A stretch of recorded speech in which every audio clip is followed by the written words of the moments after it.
আপনাদের সাথে কোনোদিন প্রতারণা করব না, কোনোদিন ভণ্ডামি করতে আসি নাই, মানুষকে অপমান করব না, কারো উপর জুলুম করব না, করতে দেব না, দিব না এবং দেব না। এই দল করতে গিয়ে শহীদ জিয়ার আদর্শ প্রচার করতে গিয়ে 128টা মামলা, রক্ত ঝরাইছি, জীবনের ঝুঁকি নিয়েছি, বারবার জেলে গিয়েছি, কিন্তু হাসিনার সাথে এক বিন্দু আপোষ করি নাই। হাসিনার চোখে চোখ রেখে কথা বলেছি। যদি মারা যাইতাম, শহীদ হইতাম, তাহলে এখানে আসতে পারতাম না। কিন্তু আমার অনেক বন্ধু শহীদ হয়ে গেছে, আমার অনেক সহযোদ্ধা শহীদ হয়ে গেছে, আমার অনেক ভাই হারিয়ে গেছে, অনেকে গুম হয়ে গেছে। তার সন্তানরা আমাদেরকে প্রশ্ন করে, কোনো প্রশ্নের উত্তর দিতে পারি না। এই জমানার মধ্যে ছিলাম, আল্লাহ আমাদেরকে রক্ষা করেছেন।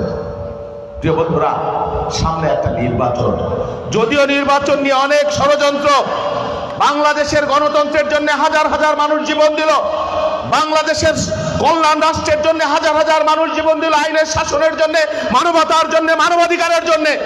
কিন্তু এখন আবার নির্বাচন নিয়ে নতুন খেলা, নতুন ষড়যন্ত্র। বক্তব্য পরিষ্কার, মানুষের হাতে মানুষের ভোটের সিদ্ধান্ত দিতে হবে, মানুষকে তার সরকার নির্বাচনের সুযোগ দিতে হবে। এই নিয়ে কোনো নয় ছয় টালবাহানা আমরা সহ্য করব না। আমরা মনে করি না আমাদের পথ কুসুমস্তীর্ণ, আমরা জানি আমাদের লড়াই শেষ হয় নাই, আর আমার লড়াই তো আবার শুরু হয়েছে। এই ফরিদপুর 4 আসনকে নিয়ে বলা হয় 4 আসন নাকি আওয়ামী লীগের ঘাঁটি।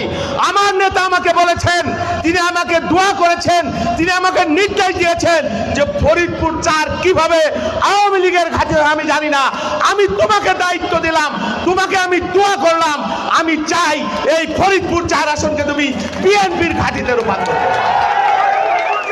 যাই হোক, আপনারা যদি আমার সাথে থাকেন, আমাকে যদি আপনার ভাই হিসেবে, আপনার সন্তান হিসেবে, আপনার চাচা হিসেবে, আপনার বন্ধু হিসেবে আপনারা যদি আমার সাথে থাকেন, আমার শক্তি যদি বৃদ্ধি করেন, আপনাদের রেখে কোনোদিন পালায়া যাব না, আপনাদের সাথে কোনোদিন প্রতারণা করব না, কোনোদিন ভণ্ডামি করতে আসি নাই, মানুষকে অপমান করব না, কারো উপর জুলুম করব না, করতে দেব না, দিব না এবং দেব না। আমার অনেক বন্ধু বলেছে সারা বাংলাদেশে যেখানে যাবেন, আমি জানি না রাজনীতি করতে এসে ফটকামি, ভণ্ডামি, দান্দালি, চাঁদাবাজি, সন্ত্রাসী, অপমান, অপদস্থ, দখল, এইগুলার কথা যদি কেউ আমার নামে বলতে পারে, আমি রাজনীতি করতে চাই না, আপনাদের কাছে ভোট চাই না, নাকে ঘর দিয়ে চলে যাব। বাংলাদেশের যে প্রান্তে যাবেন, পৃথিবীর যেখানেই যাবেন, 5 জন মানুষ থাকলে একজন অন্তত চিনবে, বলবে যে একজন ভালো মানুষ, ভালো নেতা, ভালো রাজনীতি। শহীদ জিয়া আমাদের শিখিয়েছেন তার আদর্শ, খালেদা জিয়া, তারেক রহমান থেকে আমরা শিখেছি বিয়াদবি, বিশৃঙ্খলা। আর একটি কথা, আমার সাথে আমার দলের যারা রাজনীতি করেন, এর বাইরেও এখনো 2-4 জন আছেন, বা ভিন্ন দলের যারা আছেন, তাদের প্রতি আমার বক্তব্য পরিষ্কার।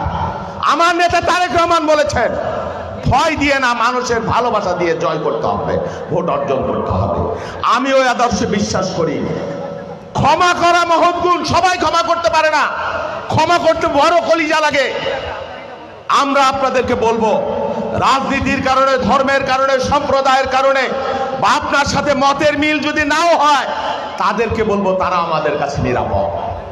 আমার সাথে যারা আছেন তারা যেমন নিরাপদ, অন্য যারা রয়েছেন, আমার বাইরে যারা রয়েছেন, তারাও আমার কাছে 100% নিরাপদ। কেউ যদি অন্যায় করেন, আইন অনুযায়ী বিচার হবে, শাস্তি হবে। ওই বালি দস্যুমি করা, সন্ত্রাসী করা, দখলবাজি করা, এইগুলা যারা করতে চান, সালিশের নামে চাঁদাবাজি করা, ঘুষ খাওয়া, এইগুলা যারা করতে পারেন, দয়া করে আমার থেকে 100 দূরে থাকেন। আমি শুধু বললাম, আপনারা আমাদের সাথে থাকেন। এই সমাজকে ইনসাফের শাসন কায়েম করা, ন্যায়ের শাসন কায়েম করা, সৎ লোকের শাসন কায়েম করবার জন্য আমি আমার শেষ রক্তবিন্দু দিয়ে লড়াই করব।